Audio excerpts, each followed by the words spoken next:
We're talking with Mae Johnson of Greenville, Michigan, and the interviewer is James Smither of the Grand Valley State University Veterans History Project. Mrs. Johnson, can you start with some background on yourself? To begin with, where and when were you born? I was born in Waterbury, Connecticut, July 14th, 1919. All right. Now, Grew up there, Okay. Went to school, graduated from Leavenworth, not the prison, the college, the high school. And then at that time, some of the guys were from school were being sent into the Army or the Navy, and the girls wanted to keep them happy, so we would join a club and write to them as often as we could and send them goodies and stuff. And, now, do you remember what year you graduated from high school? 37. Okay. Yeah, I'm older than Ed. Right. So then, after you graduated, did you go to work or stay at home, or what did you do? I stayed home and earned some money because I wanted to learn to be a nurse. Mm-hmm. So when I got enough money, I went to nursing school. Okay. And I was almost through with the complete course, the 3-year course, and I got sick. And I was out so long that I couldn't possibly make up the time. So that was the end of that. Now, where did you attend nursing school? It was in Greenwich, Connecticut. Okay. And then, so once you got sick and you couldn't catch up, what did you do after that? Let's see, what was it? I did a lot of babysitting jobs. And then I went to work at that time it was called the Waterbury Clock Company. We held hands and made faces.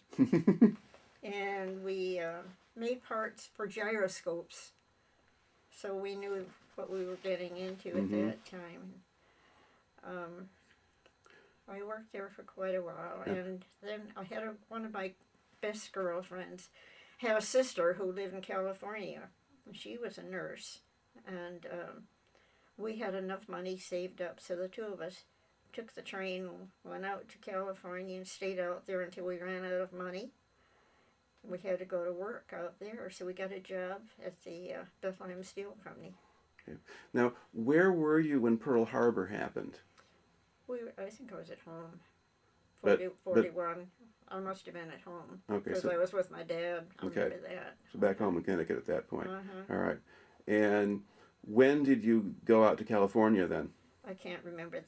There's a time element in there. I can't keep it straightened out. But the war is going on at the time that you go out there. Right. All right. Yeah. Okay. So you go and you work for the steel company. And what were you doing for them? Oh, I can't remember. There was something for the military, but I can't exactly remember. I know. Should I say that, Ed? Is that a bad word? No, it isn't really a bad word, really. I had a job working with a bastard file, and I had never heard of that before. And I was real close with my dad, and I knew all of his tools, but I never recalled that he had one of those things. That was fun, and we both stayed there until we made enough money so we could get back to Waterbury again. Okay.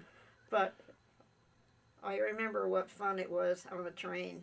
I mean, it was a real train, not like Amtrak. And that was fun because it was mostly a mixture of military people going back and forth. So I remember at one time, too, that we almost missed the train because we went out to get some goodies, and we pretty near didn't make it, but yeah. But while we were out in California, that was great because there was so much to see back then that was free. And I think I should tell you the story about my girlfriend. She was really naughty. We went to Chinatown one night. So San Francisco? Yeah, with a little bit of money we had, and we went to the restroom.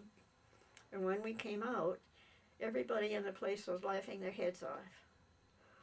And come to find out, I had a piece of toilet tissue that was trailing on my shoe. And I never did forgive her for not telling me that. But we had we had a really good time. And Mm-hmm.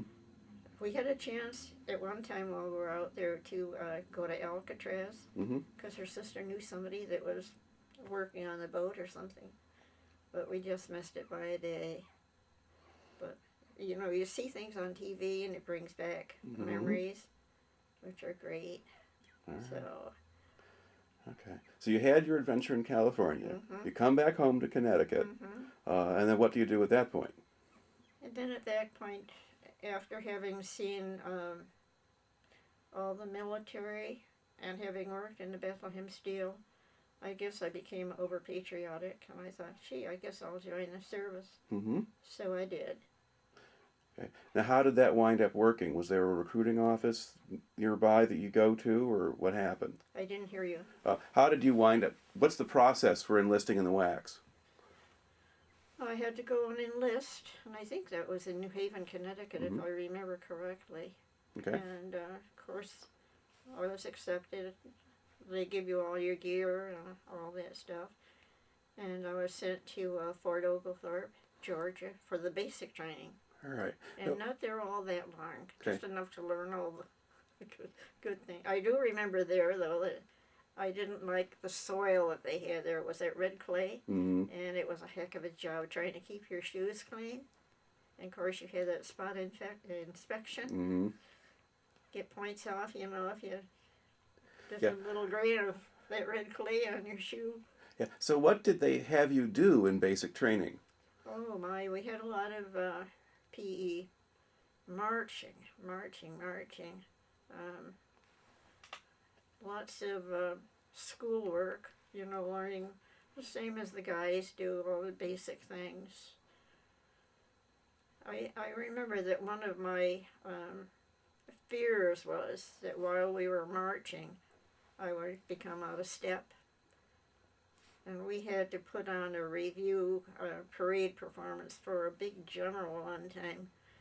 And I thought, oh my goodness, is it going to be me that's going to make a misstep? I can't remember for sure, but I think it was General Marshall. That's quite that possible. came around. And of course, I didn't know him from Adam Mm-hmm. at the time. So, yeah, I was there at Fort Oglethorpe for just a short time. And then they sent me to Hot Springs, Arkansas, to a huge Army-Navy general hospital that had previously been a luxurious hotel. Right. Because you had the health spa there with the hot springs. Right. Yeah. And those were, I have to tell the truth because I never did get into one of the spas. Mm-hmm. But we called it $1 Million Row back then, and we would walk by, you know. This hospital was at the top of the hill, and Mm-hmm. you could overlook the city. I remember one time that they were giving us some kind of a drill, and they were using a hose to put out a fire, pretend fire. Of course, they turned the water on. Mm-hmm. I can remember one girl that was trying to hold the hose down. She jumped up in the air. She almost went flying. It was just comical. So this is like one of these big kind of canvas fire hose things. Uh-huh. So very big, a lot of pressure, and just Oh. bounce around. And Everybody was just laughing their heads off. Mhm. It was really fun. now, what was your job at Hot Springs? Actually, it was doing everything except the charting. For the nurses did all the charting, and the nurses dispensed the medication, but the technicians actually gave them out to the patients. Mm-hmm. So, you know, it's just routine, temperature, pulse, and respiration. And, Now, did you have a particular ward or part of the hospital you were assigned to? right, it was called the surgical. Actually, on my record, it says surgical and medical technician. Mm-hmm. So there was a combination of both of them there. Mm-hmm. That we did just about everything. Yeah, you'd never catch a nurse emptying a bedpan. I'll tell you that. You know how that goes, don't you? Now, were the nurses officers at this point? Yeah. Yeah, they're okay. all So you're the enlisted people. You do the Yeah, dirty work. Right, we did the dirty work, All right. which is par for the course, isn't it? Okay. And I don't know what was daily life like there. Well, it was quite an adjustment getting used to living with so many girls and sharing small quarters, really. Mm-hmm. Going back to Fort Oglethorpe, though, I can remember how naive I was when they asked for volunteers to do something, and I volunteered for kitchen patrol, Mm-hmm. and part of it was cleaning out a grease pit. The other part was peeling potatoes, and that was before the automatic peeler. Right. Yeah. Oh golly. Now, It was fun at the Army Navy General, but when I first got there and looked at all those guys, and I thought, I don't know if I can really stand it, because it was just overwhelming, to see the devastation to their bodies. But truthfully, it was the people, the vets themselves, that bolstered us, mm-hmm. which is surprising. So we both learned along the way. So then after Hot Springs, then they sent me to Fort Sheridan, to the base hospital there. Mm-hmm. And that wasn't quite so exciting until when. Mm-hmm. Walked in one day, and they had just brought in a whole bunch of guys that came back from overseas. Mm-hmm. And I saw this one person in particular, and I said to my girlfriend, I have to chuckle every time I think of this. I said, I'm going to take that guy home with me. Mm-hmm. I said, you can have the rest of them. I'll take him home. Now, in his account of things, he had kind of a foul temper at that point. He did, but he was a charmer. Mm. He didn't even have to say anything, really. I really and truly meant that I wanted, it to be a lasting friendship. Mm-hmm. So, what else can I tell you about that? Okay. Well, okay. He finally warmed up. I guess Mm-hmm. that was it. Oh, must have happened. All right. Now, what did your duties consist of? Were you doing the same kind of work at Fort Sheridan as you had at the other place? Yeah. All right. Of course, it was a much smaller place. Okay. But, And now, did you get there before the war in Europe ended? right. Okay. Yeah. So you got there sort of early 45, maybe? The war ended in 45. Yeah.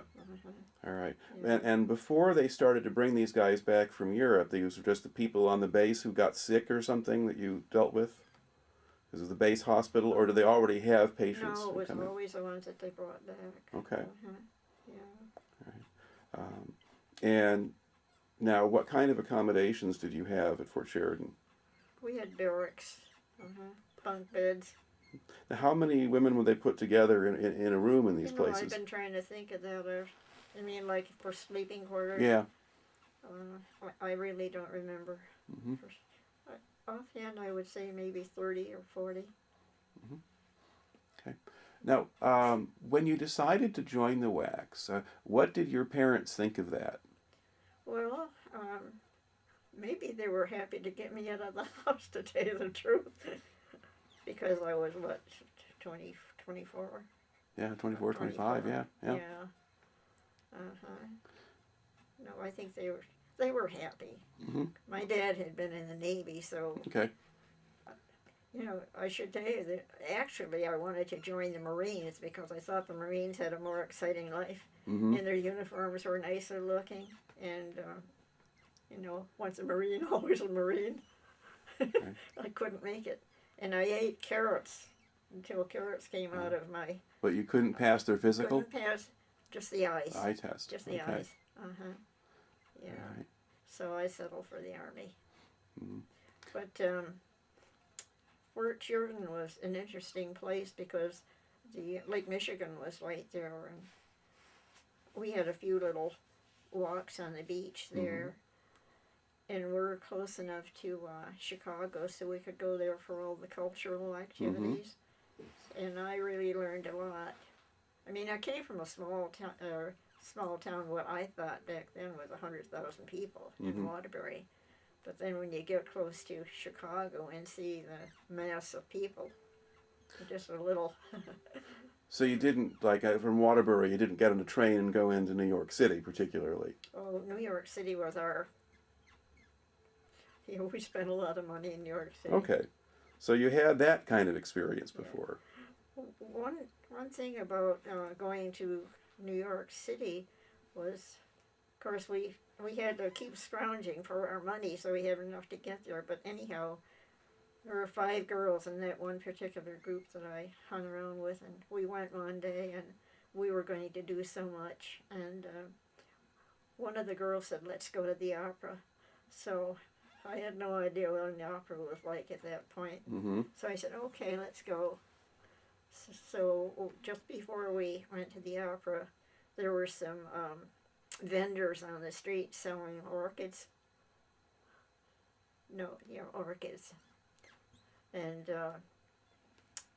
25 cents. So we thought, well, we can spend 25 cents to have a corsage. So we did that, and we thought we were really bigwig, Mm-hmm. That was fun. And at Fort Sheridan, all kinds of things to go to. I really liked it there. One of the nice things about Chicago was, or an unusual thing, was riding on the North Shore line. Mm-hmm. And they had a potbelly stove, I can remember, in that train. So when I went to visit Ed when he was at the Veterans Hospital, that was in Waukesha, Wisconsin. So I'd get on the train at Fort Sheridan and ride to Milwaukee, and then pick up and go to the Veterans Hospital. Okay. So they had sent him from Fort Sheridan up to Waukesha, sort of, Mm-hmm. for the recuperation period. Yeah. Yeah. Okay. Yeah. There's so many things to go to. But everything was free back then. Mm-hmm. Now, what did you like to do in Chicago? Oh, I'd like to go to the museums, Mm-hmm. because in Waterbury we didn't have anything. Yeah. We have smaller ones, but nothing like there. Yeah, because Chicago at that point already had the Field Museum, they had the aquarium, Art Institute was down there, and so forth. Yeah. I remember one time they gave us tickets to the football game at Northwestern, Okay. and that was fun. I don't think I watched the game. I watched all the people around me. Mm-hmm. But, oh golly, I can't think. The food in Chicago was so good. Mm-hmm. Chinese. And you acquainted with the Palmer House in Chicago? That was one of our, when we thought we were such big shots back then too, and going to the Palmer House, and that was fun. I can't remember what else. All the things that people pay to go see nowadays. Mm-hmm. The aquariums and, oh golly. Oh. Well. I can still picture though walking the street. There was one place there, I can't remember the name of the hotel. It was right on the main drag. I don't even remember the name of that main drag anymore. Michigan Avenue? Michigan Yeah, Avenue. okay. And there was one big hotel there. And any service person that came in there had free room and board. So that really paid off. We, several of us stayed there several nights, over the course of our time there. So, oh my. All right. But now eventually, of course, you meet this fellow, you decide to get married. You tell your parents at the last minute.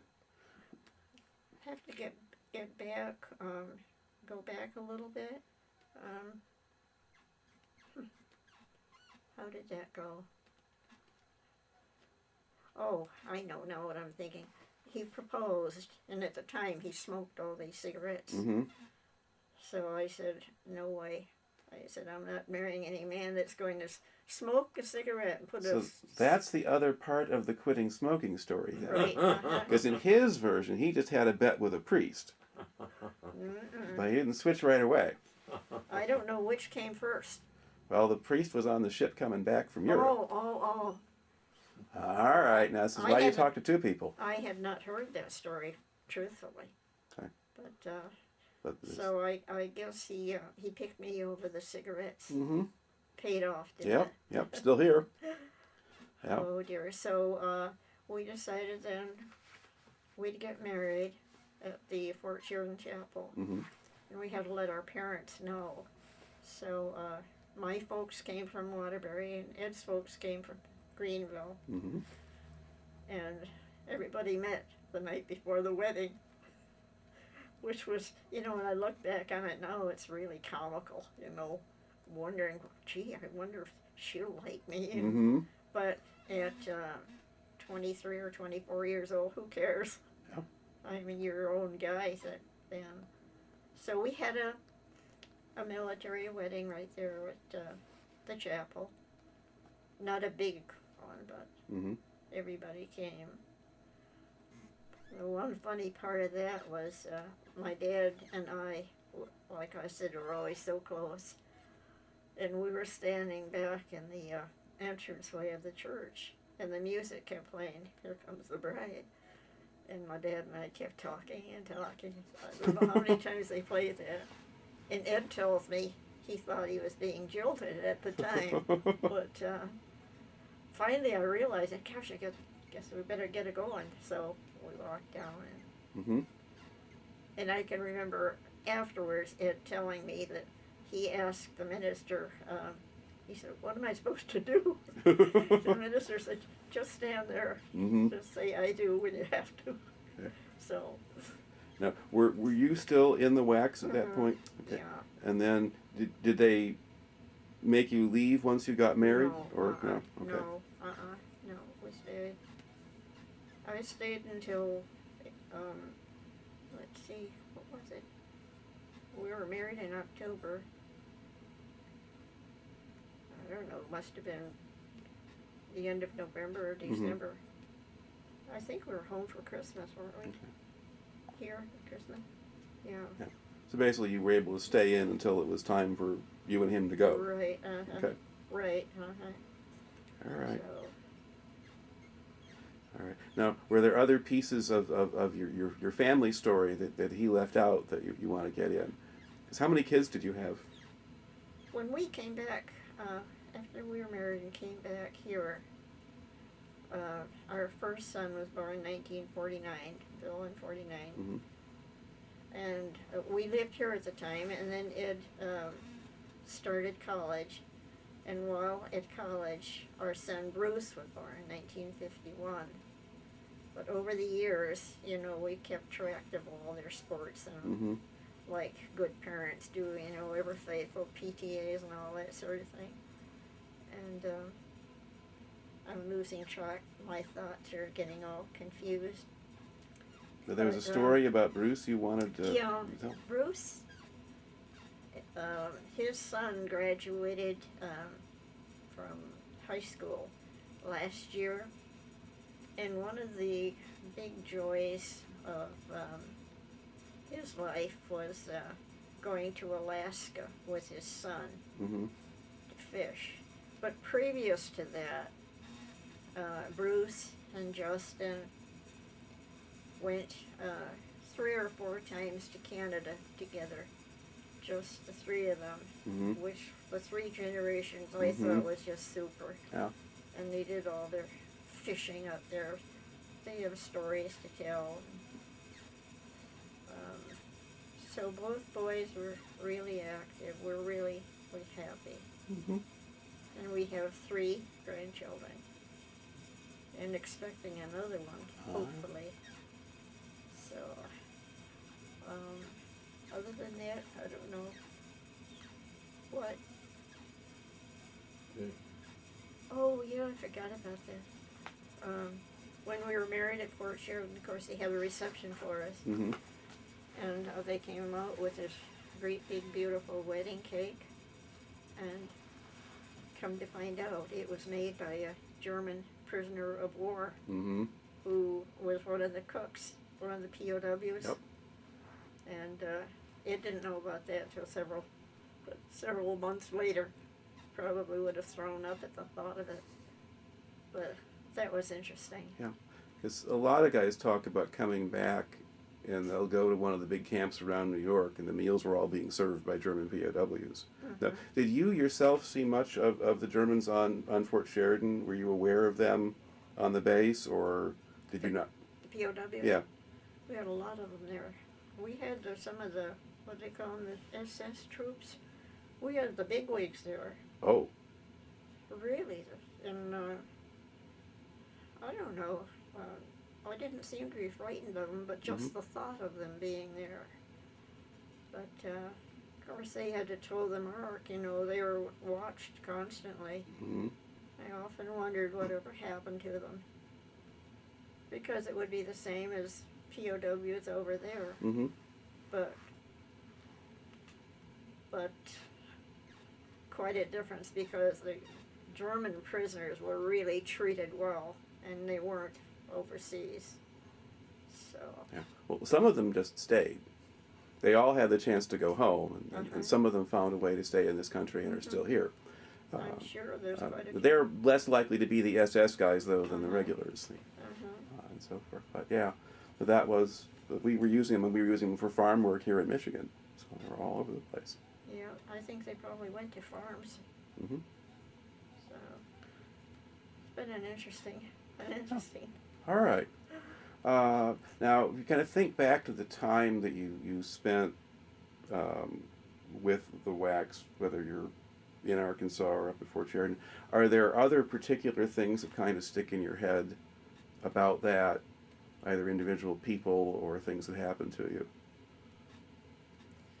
I can remember one particular time that I got really close to a patient who had been in some kind of a wreck, and her face was just about shattered, and I was assigned to take care of her, and I was with her just constantly, you know, for the whole shift.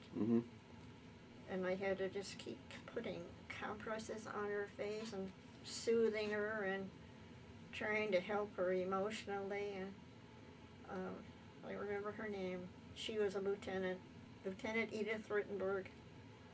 And she was a wonderful, wonderful lady. But and she made it. She finally recovered. She didn't recover there, but she went. I think she went to some big hospital out west.